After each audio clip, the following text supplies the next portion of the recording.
Почитувани, уште не е оладено столчето на сега екс-вице-премиерот Кочан Ѓушев. Компанија блиска до него заработува тендер од 1.600.000 евра од Министерството водено од Радмила Шекеринска.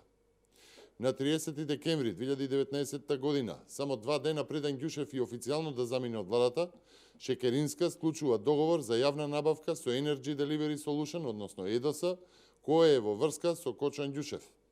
Шекеринска е одбрала фирмата меѓу 4 понуди, како се наведува заради најниска понудена цена. Почитувани, симптоматично е како и зошто во очи на официјална изборна кампања Шекеринска доделува тендер од 1,6 милиони евра на компанија блиска до Кочан Ѓушев. Почитувани, ова не е прв пат компанија блиска до Ѓушев да добива владини договори со подпис на Шекеринска. Шекеринска се споменува и при договорот за државно земјиште за хидроцентрала со компанијата Тополки, каде Ѓушев и неговиот брат се во собственичка раководна структура. Ѓушев тогаш се изземал при носењето на одлуката. Почитувани, ваквите бомбона бизниси мора и треба да бидат преиспитани. Бараме институциите задолжени за справување со осудени интереси и спречување на корупцијата да се одважат и да започнат постапка по допрен глас.